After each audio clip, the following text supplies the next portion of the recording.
The US empire will undoubtedly fall. This is unavoidable. You can see this with other countries, particularly in Europe, having an issue with debt. Debt accumulation is becoming a huge problem right now because the system operates exclusively off of debt. Let's go into this chart here. I'm not a big chart fan, as you know, but I do like to use it to solidify my theories. So if we take a look at this one here, you can see how the swings are getting tighter and tighter together all the way to the top where it hits the peak. Now this wouldn't be so much of an issue if the economy was just absolutely booming. However, we see that that is absolutely not the case. So this is a major concern of mine. I hope it is one of yours as well. This is a chart, you can take a look. It'll be in the description as always.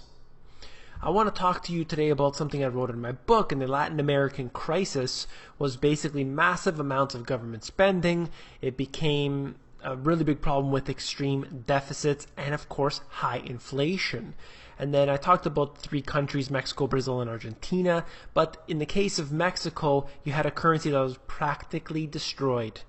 But one thing I want to note is that perhaps they're devaluing, not just Mexico, but other countries around the world.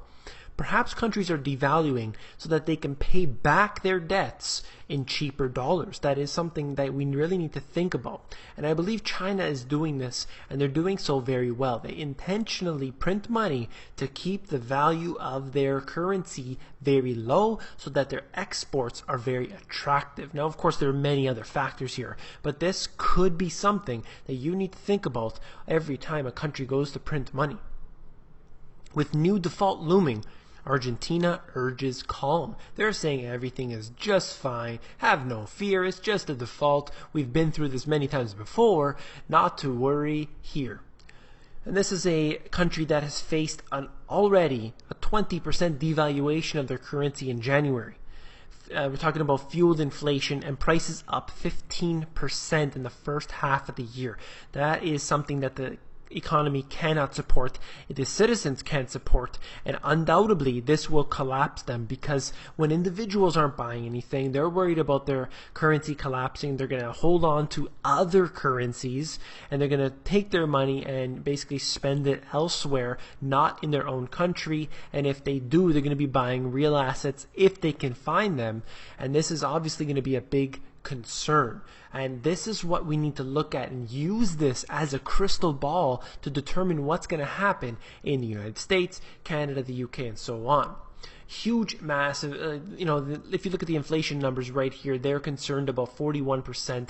There are other countries in the world right now, developing nations, which are facing this type of inflation rate. This is not unrealistic to assume.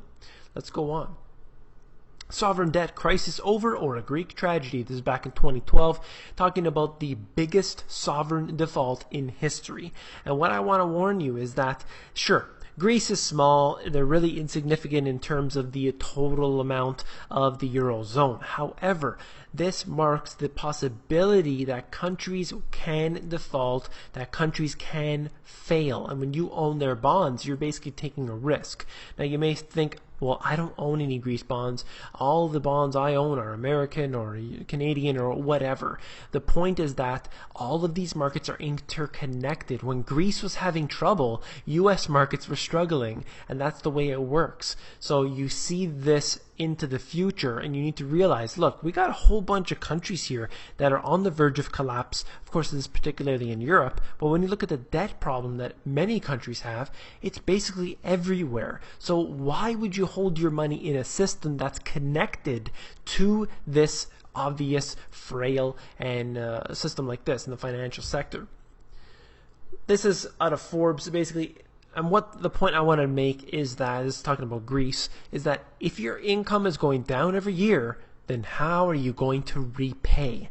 Isn't that a very important thing to note? Because if you look at statistically, the GDP of many nations is falling. Real value is going down. Sure, the stock market's going up, but that's just devalued dollars. And that's what's happening. You have countries printing all around the world, and this is no different than, look at Japan, for example. With the struggling economy, the only way they can get anything moving, or basically to stay flat, is to print trillions and trillions. And they've been doing this for decade over decade, and they're in for a real crisis in the future, undoubtedly, and that's something for another day. But basically the point is that the debt and the deficits are causing such a major problem, they can't pay it back, and they're going to be involved in a really this unfolding of the crisis that will take place very slowly, and it will be a methodical process that will collapse all of the dominoes.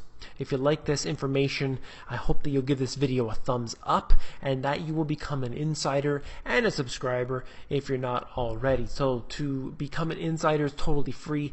It's all just good information sent out through email, and that is at themoneygps.com. You scroll down to the bottom and you fill in your email address and you'll be hearing from me.